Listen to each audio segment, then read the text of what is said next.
So you're an attorney, and you've decided to go out on your own. Now what? You need a plan, and you're not alone. Join expert host Adriana Linares and her distinguished guests on New Solo. Tune into the lively conversation as they share insights and information about how to successfully run your law firm. Here on Legal Talk Network. Hello and welcome to New Solo on Legal Talk Network. I'm Adriana Linares. I'm a legal technology trainer and consultant, normally based in Orlando, Florida. If you're a regular listener, you know that I travel a lot. Of course, my favorite city is New Orleans, which I'll get to be in a couple of days.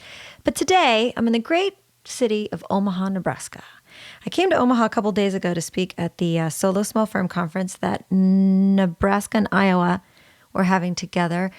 And I came to give a presentation and help Clio at their booth. So Clio is one of our sponsors. That gives me a great opportunity to thank them, not just for sending me to Nebraska, but also for being a sponsor for New Solo, along with Solo Practice University. So make sure you check both of those out. I'd like to welcome Mary Vandenack to today's episode. Hey, Mary. Thanks, Adriana, for having me on the show. Mary, thanks for letting me into your home. You're so sweet and nice. We're good friends. We've been friends for a long time. And when I told you I was coming to Omaha and that you were going to be a speaker at the conference, it was pretty coincidental. You said, "Oh, stay with me. We'll have some fun." And we've had a really good couple of days. Had a really good time. The conference location had a lot of great Pokestops. So we were able to add a little to the legal part of the conference and should we have even a little fun. Should we even confess that we may or may not have been out poke hunting till 10:30 and 11 o'clock at night for the past 2 nights across Omaha? Unfortunately, I posted on Facebook and social media, so I've got a few messages like, please tell us that you have not fallen susceptible to that particular game, but I have. It's a lot of fun. It is fun. We've had a good time. But the reason you were at the conference, I was there because I was helping Clio out and I gave a presentation on practice management, but you were there talking on 2 different topics, one of which I specifically came up to you and said, "Hey, well, we've got nothing else to do between poke hunts.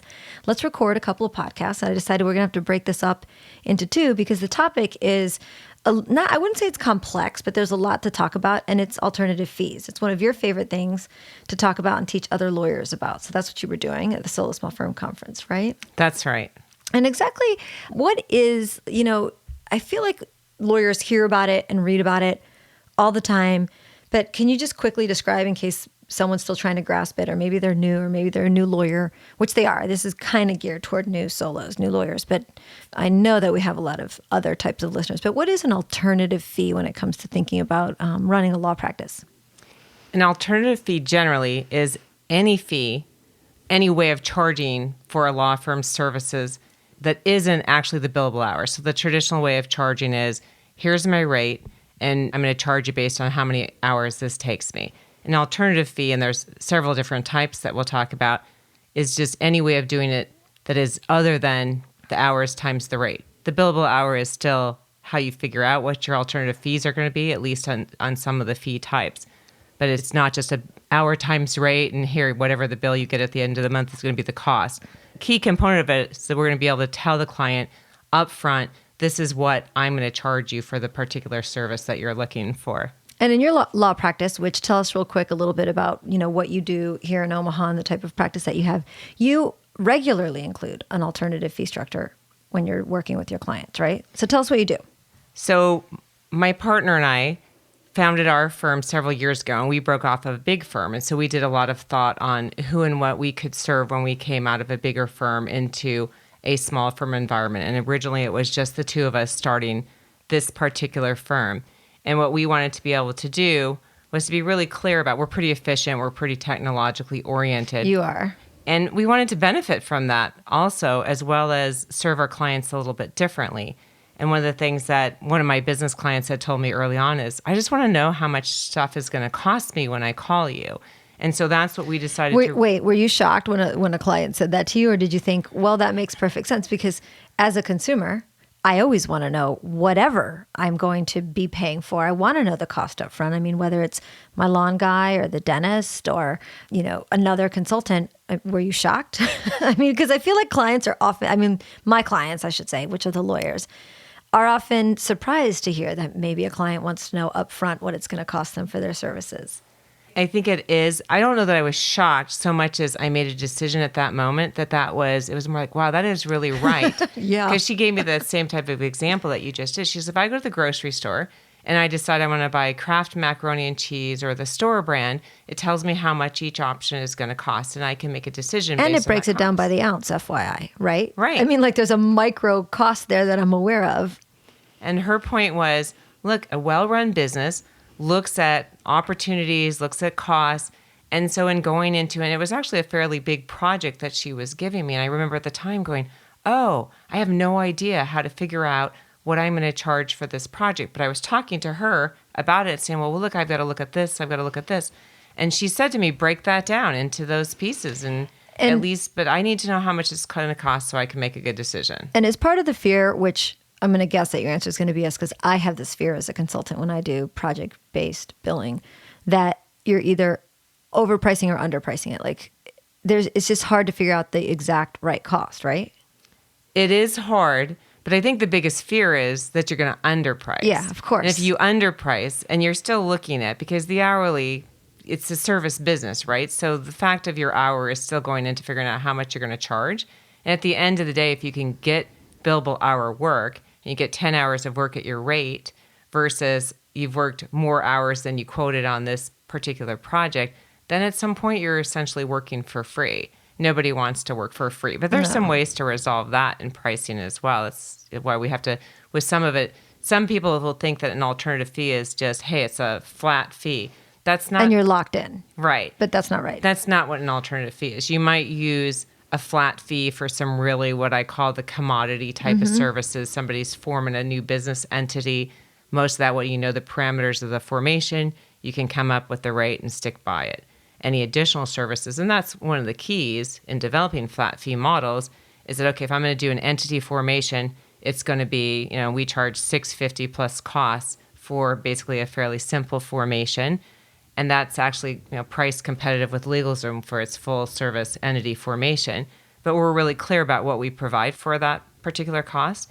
And we're really clear that if there's additional or different services that the client needs, we're going to quote those differently. And you would communicate with them, obviously. It's not like a bill is going to show up with these additional costs. You would call them up and communicate and say, based on what we talked about when we took on this relationship, there's these extra charges or these changes in the charges. I think that communication piece is the most important part of the process.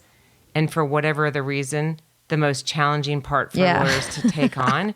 I think for all of us, but yeah, definitely for lawyers. But I've gotten where I'm just realize how important that conversation is. So at the very first meeting with a client, I never let a client walk out of my office where we haven't talked about what it's going to cost. And if I can't give them the cost at that moment in time, which is sometimes the case, I at least tell them how we're going to figure that out and when they're going to hear from me. And I am going to give them a cost before I have them sign an engagement letter. Or I'm at least going to give them a range. I'm going to give them something that knows. And I also, in that, what I'm really proactive about is watching what is actually being consumed in terms of time and what's going on with the project, so that if there is a change, and there is sometimes, you have in the estate planning world, which I do a fair amount of work in, there's a lot of times it's a huge process for people in terms of they might be estranged from a child, or they might not have kids, and it's what do you want to do with your wealth if you don't have kids. Those are all big decisions, and people will change their mind in the process. So we usually say on that process with a trust document, this is the trust that we're going to draft for you, and we include in that cost, it's going to be, we're going to send you a draft and one set of revisions, and as long as that's the process, this is the cost. If there's a second set of revisions that was our fault, then that's going to be included in the cost. But if it's because the client changed their mind, at that point, it's going to be their cost. But what we do as soon as that begins to happen is we communicate with them about, this is the cost is going to be different. And we make that clear up front, exactly what we're going to cover, so that it shouldn't be a big surprise. And your firm, before we go any further, I don't want to forget to ask you, is how big and how many lawyers do you have? Tell us a little bit about your practice. Because you mentioned business formation, you mentioned wealth planning, but I know that you also do very cool work with gun trust and gun law. So I want to make sure that we say that about you, because that's so cool. The gun trust is kind of a fun area. Yeah. And being in Nebraska, it's really a pretty easy area to practice in because just about everybody seems to own guns in Nebraska. But as a generality, Mark and I, my partner, and unfortunately my partner is taking an in-house position with one of our clients, so he won't be here anymore, and I'm really sad about that. But we founded the firm with just the two of us. And at the time, it was going to be the two of us, and we were going to live happily ever after. How long ago? Our laptops 12 years ago. Okay. And we started our firm in the farm field in the basement of a building out in the farm field. That's awesome. And we were going to be there. And then one of our former partners decided to join us. So we ended up running a real office. And then we promptly grew to 15 lawyers at that point in time. And we started looking at each other going, okay, I thought we left a bigger firm to be little, light, and lean. Uh-huh. That's when the economy went south. And by attrition and whatever, we were back down to 4 or 5. We've stayed, right now we're 9. With Mark's departure, we'll be back to 8, which is more than plenty for me. But what we did was created a tax and business boutique. So we said, well, who and what can we serve if we want to stay small? We don't really want to become a big firm again. So we decided we could serve the people who are forming businesses. And the second piece of it was I'd been at a law firm where they focused on invading relationships. I didn't want to invade relationships. Yeah. I wanted to build relationships. That doesn't sound that great. It was, Anytime the word invasion is used, it can't be good. I used to turn onto the street going to my really fancy office and get a stomachache when I was heading there. Oh. And they're a great law firm, actually. It just wasn't my style. And that's what I was telling you. It's got to be your style. But so what we decided is that a great opportunity would be to help people start businesses. You're helping them hopefully fulfill their dreams. It doesn't always work out that way, but we've had a lot of really amazing success stories. But I'm a tax attorney by day, and Mark was business and transactional, so we brought together those skills, and that's who we decided to serve, and it's been a really fun run. But I personally either do or oversee at this point the gun trust type of thing. I do pet trusts is another little area that I have. Yeah, that's fun. I do a lot of work in the artificial reproductive technology. So one of my clients' daughter got a brain tumor, and what they did is they harvested and froze her eggs because she hadn't had any children yet. So things like that. Very interesting. I kind of consider those within the estate planning area. I do a lot of business succession planning, but I also do a lot of work for real estate developers. So I get to a lot of times have clients setting up real estate type investments and projects. I represent some guys that I've helped them create holding companies to organize their investment structure or business structure. And that's fun as well. So you have a really broad range, Correct. of services, It right? is. And is there any one of those practice areas that you can't have an alternative fee option within? I have the alternative fees with everything I do.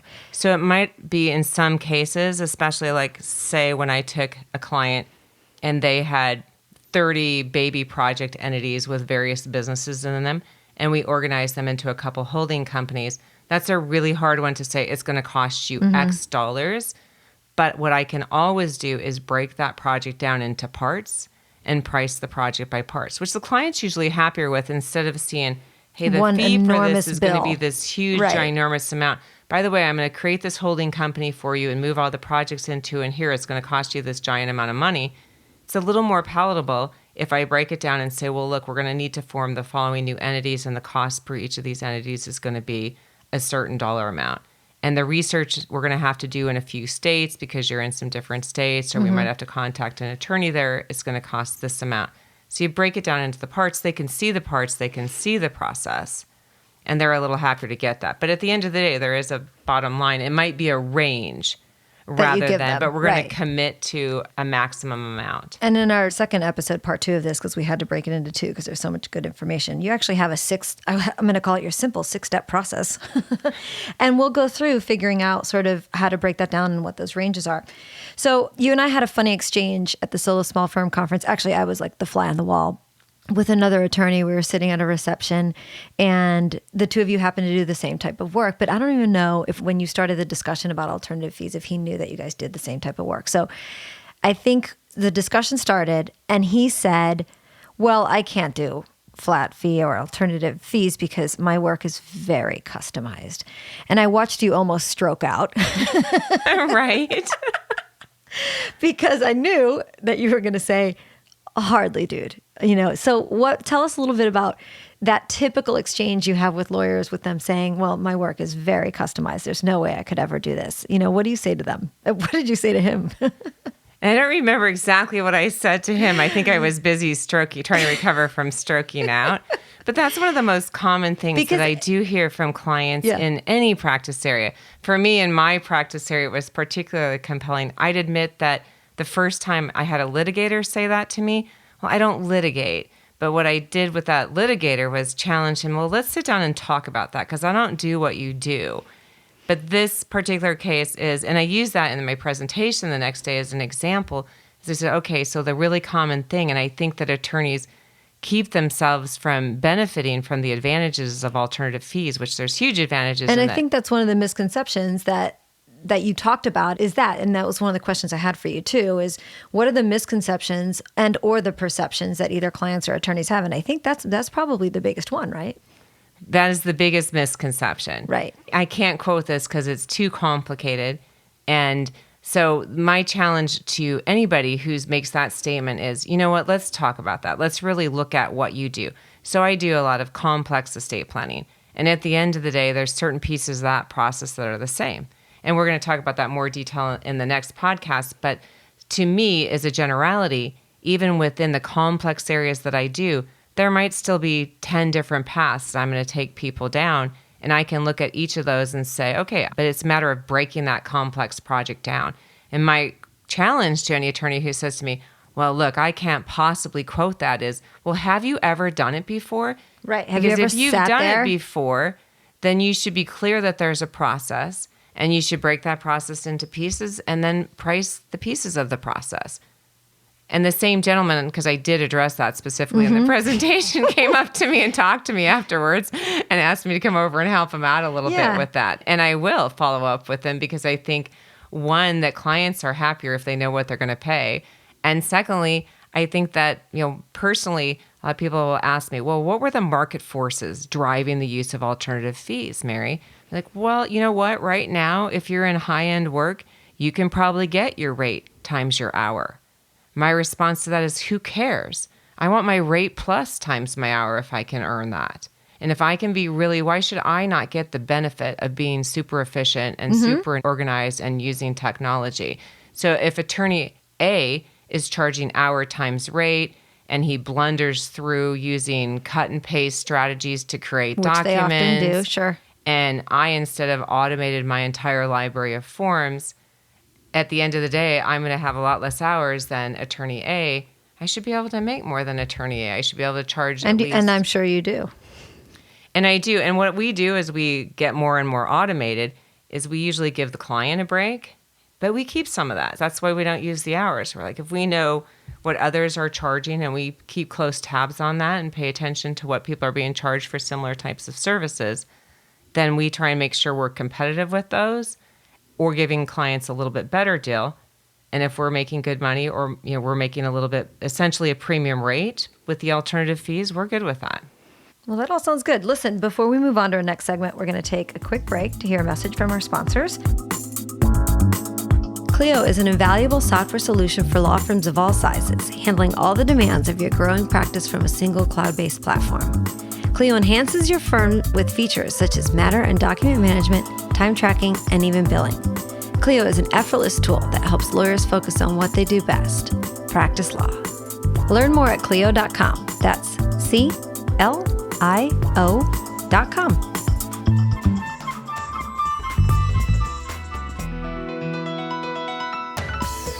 Ready to create and build your own solo or small firm practice? Need a nuts and bolts education on the 360-degree experience of starting a business?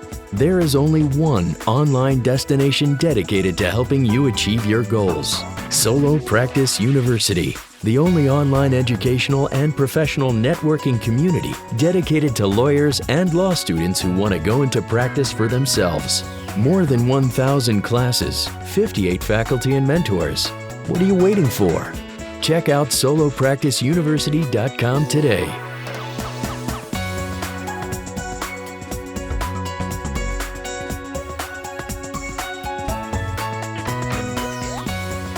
Okay, welcome back to New Solo. I'm Adriana Linares, and I'm in Omaha, Nebraska with a dear friend and a very smart lawyer and businesswoman, Mary Vandenack. Before our break, we were just sort of talking about what is an alternative fee, the misperceptions and perceptions for clients as far as figuring out how that works. And Mary, what I wanted to talk about now in the second half is there only one type of alternative fee? Are there different types? When somebody says, I don't even know where to start, do you have to start with figuring out which type of alternative fee there is? Or what are a couple of your favorites? That's a really useful process because I think that there's a misperception there in that the flat fee, again, means I can assign exact dollar amount to every project. And we've already talked about the fact that that doesn't always work. One of the simple, easy ones that we do use for what I call our commodity service is a flat fee. And we've designed that in a variety of ways. So, if it's your... Oh, so wait. So I keep using flat fee and alternative interchangeably. They're not. But they're not. Okay. Why didn't you correct me? So... Correct me now. Yeah. So an alternative fee generally refers to anything that we're compensating other than the hourly rate. A flat fee is, hey, I'm going to do a simple will, and I'm going to charge you $350 for that simple will. I'm going to do a healthcare power of attorney, and I'm going to charge $100 for that. One of the other ways that we use flat fees that I think is pretty creative, and it works extremely well. So we get regular calls for somebody to review a contract. And what we'll do is, that's one of the ones that actually is somewhat hard. So we've come up with a set rate for types of contracts. I, for example, review a lot of physician employment contracts. And what we do is say, this is what we'll do. We will review the contract and we will provide you comments. And those comments are going to include, here are key things just to know about signing a contract like this, but you're not going to be able to negotiate them. Here are your deal breaker items, and here's what we suggest you have them done. And here's some other stuff to just be aware of, like make sure you request, if you have to be on staff at a hospital, make sure you get whatever the rules of those are. And what we do is we say, we're going to do that for a certain dollar amount. And we do that, we provide them the comments and we let them know. And then if you want us to be involved in the negotiation process, we're going to quote that additionally. And what happens with that is it's a great service. So we do that for almost any type of contract, is that we have, the fee might be slightly different based on the type of contract, but that works really well. And from that, a lot of times they'll come back, and not a lot of times, actually a lot of times that is all they need. But sometimes somebody comes back and they need some additional service. We also use that as an opportunity to create a relationship with the client. So say that new physician market. I get a lot of those type of referrals. We do those contracts all the time. But we also send them a whole bunch of information about starting your career as a physician. Here's things you should know. This is what you're likely to run into. By the way, here's things to think about as far as how you're getting compensated. Did you just get married, have some young kids? Here's some things to think about in estate planning. Asset protection is really big for physicians. Actually, that's really big for a lot of people. So we also use that as an opportunity. Excellent. And we know that that's part of our cost. So that's your flat fee. There's the percentage fee, which is based on an amount. So common percentage type fees in Iowa, we were talking to the Iowa lawyers, they charge 2% for probate. So it's like no matter what the size of the probate. And it was an interesting conversation because 2% of a really large estate versus a really small estate, the same steps are involved in some cases. You can have a really simple large estate and a really complex small estate, but that's still the tradition a lot of times. The other places we see a percentage fee is in real estate and M&A transactions. Sometimes it's a percentage of the transaction cost. You run into the same types of issues. A small transaction can take just as much work, which is sometimes why you do combination fees. The other thing I call that's an alternative fee is still a fee range. It is based on the hourly rate, or it can be based on some other ways, but you're coming up with a minimum and maximum. So that goes back to our conversation early on where the client wants to know, what's is it going to cost? Right. Where is it going to be? So, and the range might be, you might have to give a range for pieces of the projects. The other one you see is fee caps, is like the maximum amount I'm going to charge you for it. This is not one of my favorites because that's where if you do the underquoting, then you end up, all of a sudden when you've hit the number of hours you quoted, and you'd much prefer to go golfing or to go Pokemon hunting or something other than continuing to work on a project for free. We should golf and poke hunt at the same time. We could golf and poke hunt at the same time. Let's do that. I'm in. Yeah, that would be so fun. There's the blended hourly rate, And that is where it's mostly you see that in large firms. And so they'll charge the same rate, doesn't matter who the provider is. And I'll acknowledge there was a gentleman in my presentation who said to me, well, I still think you're doing something wrong with your fees. And what he said to me was, I should be using the same rate to calculate my overall charges for my paralegal as I use for myself. And I looked at him, I'm like, what? On what planet? Well, he had a good point. He goes, didn't you automate your trust document? So does it really take any difference in terms of the time consumption for her to run that automated? Oh, okay, wait. Right, what that guy said to you the other night. Right. Right. And I have to tell you, I'm going to rethink. And that's one of the great things about talking at the seminars, because you do. Right. So I'll rethink it. He's got a point, particularly when I'm looking at the reasonableness of my fees from an ethical perspective. Yeah, that was funny with you. Sorry, I didn't process it because you said that happened during the seminar, but it was when we were out to dinner. And it was funny because you and I were driving home afterwards, and it was such a simple question that he asked you, and you were almost like astounded that you hadn't thought of it, right? And it right. Right.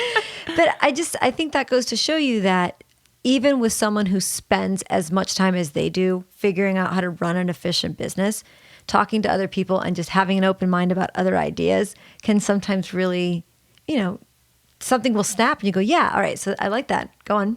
Right. And that's what I find extremely beneficial. I'm there presenting it. And every time I've done it, that's been what's happened is somebody there. And this, as somebody who's been around for a long time, right? Yeah. So kind of knows our business. It's huge. Well, I grew up playing team sports. And whether it's a teammate who works with me or it's somebody who's just in my profession, I think the more we can exchange information with each other, the better we do as an industry overall.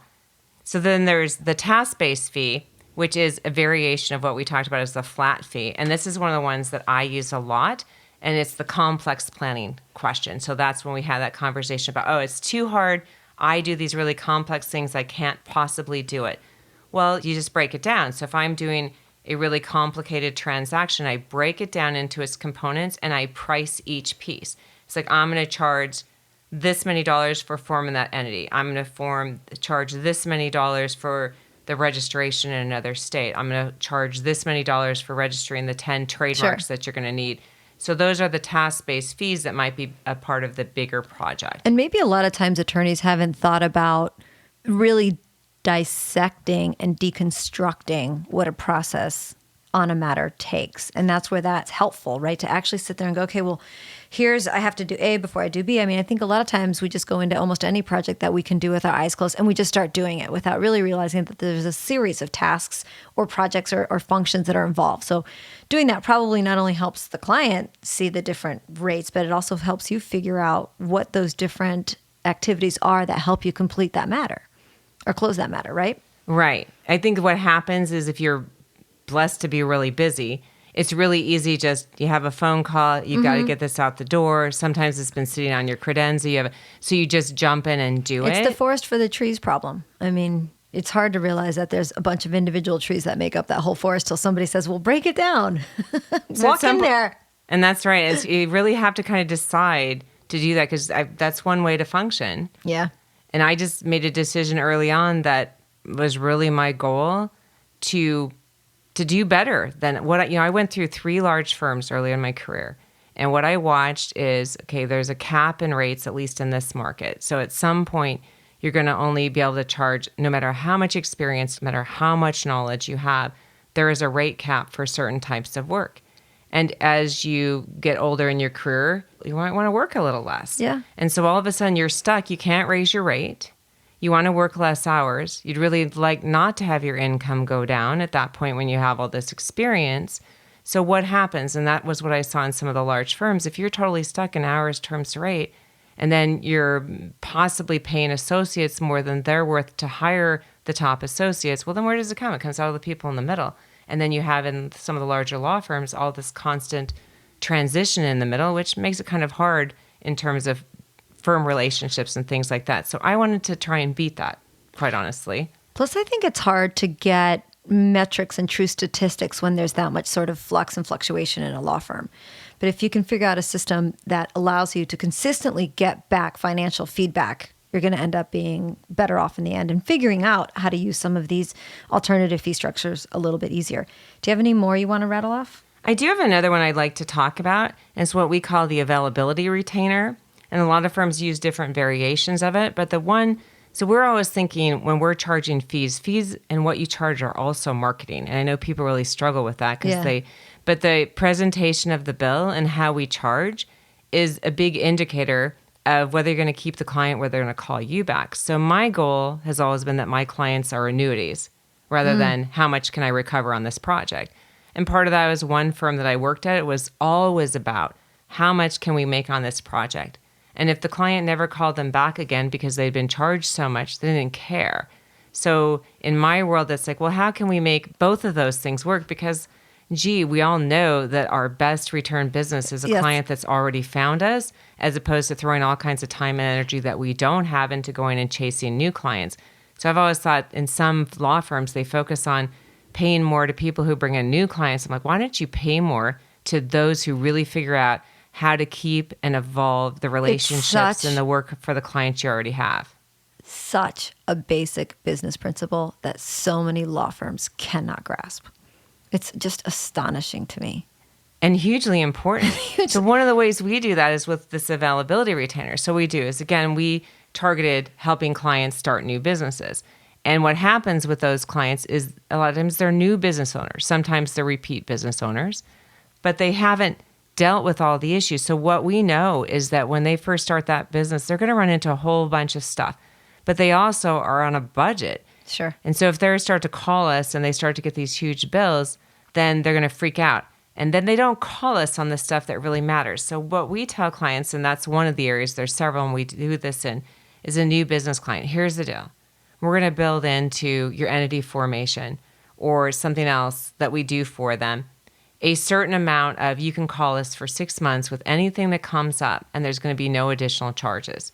And then 6 months from now, we're going to sit down and we're going to figure out what kind of stuff you're running into, what your ongoing needs are, and then we'll build you a monthly cost so that you have a budget.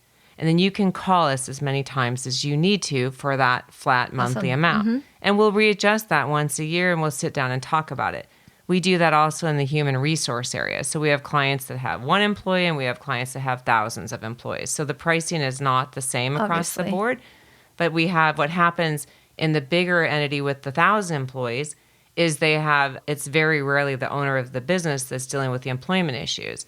And if you have somebody who's not paying the bill, who's making the phone call to our law firm, the bills can get really big. Owners then sees the bill like, what the heck? So what we do is say, look, we kind of get how that's going on and we want you to be able to have your HR needs met. So here's a flat monthly amount and you can call all you want. And same thing, we'll reevaluate that cost. That's been a really effective strategy. It gives the law firm a regular recurring income stream. It's like a membership fee to a Massage Envy. And, if I don't use it 1 month, I'm able to double up the next month. Exactly right. Exactly right. I hate to dumb it down to something so simple, but that's a great that's analogy. What you're describing to me. That's interesting. And so, and not that it's new or novel, but I mean, it's just so refreshing to hear a law firm actually thinking about these alternative ways of billing, but that recurring income must be very welcome when things slow down. Like, I know your football season's about to start here. People probably aren't thinking about their legal needs. You're ready for those Huskers to finally do something this year. Right. Maybe they're still hoping. It's the great white hope. What else you got?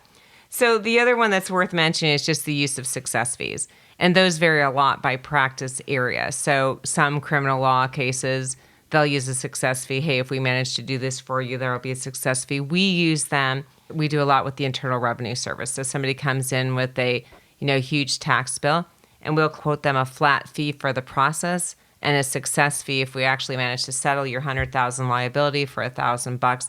We're going to also going to pay us a success fee. So the success fees, using those successfully, is designing them in a way that the client is going to find them like, yeah, they're happy to write you a check. If you just save them $100,000, this is no problem. And you make your flat fee or your base fee is a little bit less to start so that if you lose, so it's not a pure contingency type fee. It's almost like a sort of contingency fee, but not entirely because you're still getting creatively paid. Contingent. And so, so the true contingency fee is if you don't get anything done, you don't get paid. Well, we're not going to put somebody through an offer and compromise process without having, it's not the nature of our structure. So we might have a fee for that process that's lower than our hourly rates would come out to be. But most of the time, we've actually been very successful in that area. So most of the time, we do really well, and you have a lot of happy clients who don't mind because they just got a notice from the IRS that, yep, sorry, your $100,000 bill has been forgiven for awesome. $1,000 or something like that. Yeah, if they get the oops, and if we have that happen very often, we'd have to reevaluate whether we wanted to use that kind of fee. So that's, you have to look at the practice and say, does this make sense for what I do? So the one other type of fee, and this one's actually newer to me, so I don't know the details of it, but it's worthy of mention. And so it's the structured fee. It only works for those who do truly contingent fees, which I don't do a lot of, but the reason that the strategy appealed to me is because it's a tax deferral. So if you're a personal injury lawyer doing work comp or employment discrimination, things where you're getting paid contingency, you can, as part of the settlement agreement, negotiate that your fees are going to get paid essentially to a life insurance company who will provide you an annuity. What the aspect of that I find really interesting is that if you get $1 million fee 1 year, typically you're paying income tax on that entire fee. And you might then go 2 or 3 years without having great income. This levels that into annuity payments, so it levels out your income for income tax purposes and for budgeting purpose if that helps as well. That's very, again, creative and interesting. Your CPA brain must really like that one. I do like, I always like any tax deferral strategy. So even though I don't do that I work. saw your eyes light up when you said tax deferral. Right? Yeah, pathetic, I know, but it's my deal. Okay, well, we're going to just end here because it seems like a good stopping point. You've given everyone a wealth of information to listen to and consider. So we're going to stop here, but we're going to bring you right back for another episode. And we're going to talk in the next episode about the exact steps and some ideas that you have for helping people figure out what type of alternative fee they might like of all those ones that we just mentioned. And also what I like to call your Mary's simple 6-step process to moving to an alternative fee structure. And before I do that, though, let everybody know how they can get a hold of you, maybe get a copy of your PowerPoint that we've been sort of flipping through to guide us through this conversation. I think you have a wealth of information just in that PowerPoint alone. And I'd be happy to provide the PowerPoint or just have a discussion with anybody who has an interest in the topic. My email is the easiest way to get a hold of me, which is mvandenack@vanwill.com. And so that's M as in Mary, V-A-N as in new, D-E-N as in new, A-C-K. at vanwill.com. And if you lose track of that, but remember my name, you can Google me. I think I'm the only Mary Vandenack that's in the country. Actually, I think I have a cousin in Green Bay, but I pop up on the internet when you put my name in, so you can connect to me through LinkedIn or any other form that works for you. Well, that's great. So we're going to end the show. I'm Adriana Linares. Thank you for listening. Hope you pop back in for episode number 2 of this great conversation with Mary Vandenack of Omaha, Nebraska about alternative fees. Make sure you visit our sponsors, Clio and Solo Practice University. Join us next time for another great episode of New Solo. Thanks for listening to New Solo with host Adriana Linares. Tune in again to learn more about how to successfully run your new practice. Solo, here on Legal Talk Network. The views expressed by the participants of this program are their own and do not represent the views of, nor are they endorsed by, Legal Talk Network, its officers, directors, employees, agents, representatives, shareholders, and subsidiaries. None of the content should be considered legal advice. As always, consult a lawyer.